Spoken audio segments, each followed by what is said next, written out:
আগে কয়েকবার দরুদে পাক পড়ব। আপনারা ঝুম আওয়াজে দরুদে পাক পড়েন, আমি আপনাদেরকে বেশিক্ষণ কষ্ট দেব না।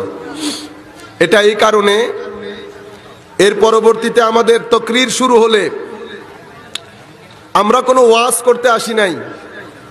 ওয়াজ করার জন্য তরবিয়ত লাগে, স্পিরিচুয়াল একটা হাইট লাগে, রাতের সিজদা লাগে, আখলাক লাগে, ভদ্রতা লাগে, তাকওয়া লাগে, খৌফ খাশিয়ত ওয়ারা, সব কিছু আপনার কলবের বর্তনে জমা হলে তখন মানুষ ওয়াজ করতে পারে।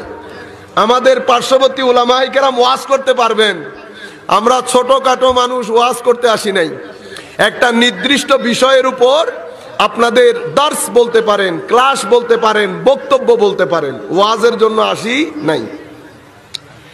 কিন্তু এই জিনিসটা আল্লাহর দরবারে কতটুকুন কবুল হবে আমরা বলতে পারবো না, কারণ আপনারা এতগুলা মানুষ, স্টেজের মধ্যে উলামায়ে কেরাম, আমাদের ভিতরে নফস, সামনে দুনিয়া, সামনে দুনিয়া, পেছনে শয়তান, এতগুলো পাড়ি দিয়ে ইখলাসের সাথে, তাকওয়া পরহেজগারির সাথে কথা বলা আদৌ কতটুকুন সম্ভব হবে আমি জানি না। কিন্তু দরুদে পাক এমন একটা ইবাদত, আপনি যেভাবেই পড়বেন আল্লাহর দরবারে কবুল হবে। কোয়ালিটির মধ্যে ফারাক হতে পারে, কোয়ালিটির মধ্যে ফারাক হতে পারে, কিন্তু কবুল জরুর হবে। কেন জানেন? আমরা যখন দরুদ পড়ি আমরা কি বলি? আল্লাহুম্মা সাল্লি আলা সাইয়্যিদিনা মুহাম্মদ সাল্লাল্লাহু। এখানে ইবাদত কবুল না হওয়ার পেছনে মূল ভূমিকা যেজন পালন করে আমার ভিতরের আমিত্ব, আমার ভিতরের আমিত্ব। আমরা দেখেন না, আমি করেছি, আমি গিয়েছি, আমি দিয়েছি, সবকিছু না, নাওয়াইতু, আমি নামাজ পড়ার নিয়ত করছি, ঠিক না? সব কিছুর মধ্যে আমি আছে। যত জায়গার মধ্যে আমি থাকবে কবুলিয়তের মধ্যে কনফার্মেশন থাকবে না।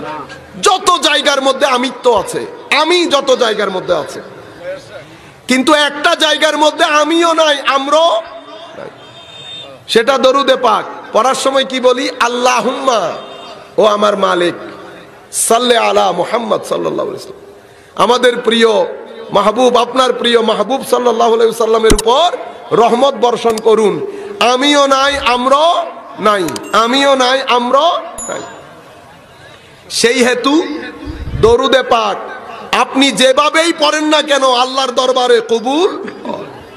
আর যদি আরেকটু বাড়িয়ে বলি, ইতোপূর্বে আমি অনেকবার বলেছি, কেউ যদি চায় রাসূল করিম সাল্লাল্লাহু আলাইহি ওয়াসাল্লামের সাথে নিজের একটা সম্পর্ক করবে, নবী পাকের দূরত্ব গুছিয়ে আনবে, আল্লাহর নবীর কুরবত নসিব হয়, এমন কিছু করবে, তো ফারায়েজে দ্বীনের পরে দ্বীন যেই সমস্ত জিনিসগুলো আমাদের উপর ফরজ করেছেন, এগুলার পরে সবচেয়ে উত্তম মাধ্যম হচ্ছে দরুদে পাক। উত্তম মাধ্যম দরুদে পাক। আপনারা সেটা টেস্ট করে দেখতে পারেন, টেস্টও করবেন, টেস্টও করবেন। একটা করবেন টেস্ট, পরীক্ষা, আরেকটা করবেন টেস্ট, এটার একটা স্বাদ পাবেন।